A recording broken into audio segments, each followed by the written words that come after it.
Hi folks, I'm Steve Judd, professional astrologer, and this is my astrological forecast for each sign of the zodiac for the month of December 2012.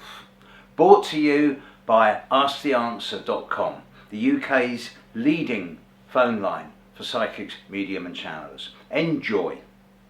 And this is Gemini. There's not a lot going on at the moment. You're going to find that December starts and you think, what's the big deal? Where's the action? Where's the movement? And there's little, to be honest. It's not the fastest time of the year by a long way. So don't go out your way to make something happen.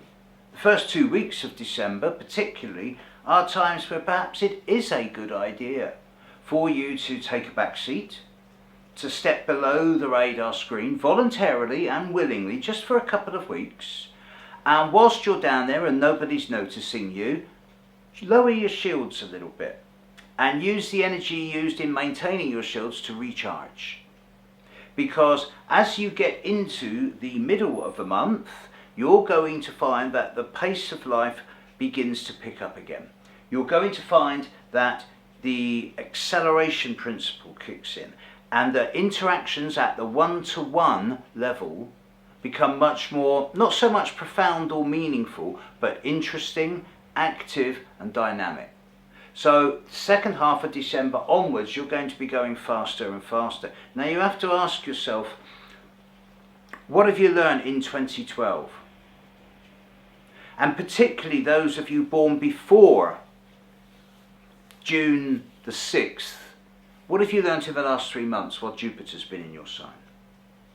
With Jupiter standing still now, around about on top of the Sun of those of you born around the very end of May, the very start of June, you're going to have to start saying, what have I learned? What's over the top? Where am I overstretching myself? Where am I undercutting myself?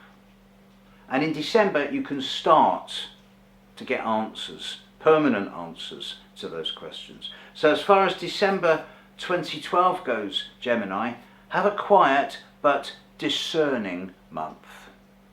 There you go folks, I hope you enjoyed that. That was my forecast for December 2012. I hope you'll be with me next month for the start of a new cycle in January 2013, the new beginnings. These have been brought to you by me, Steve Judd. You can see me at stevejudd.com, and also by the wonderful people at asktheanswer.com. Catch you next year. Bye.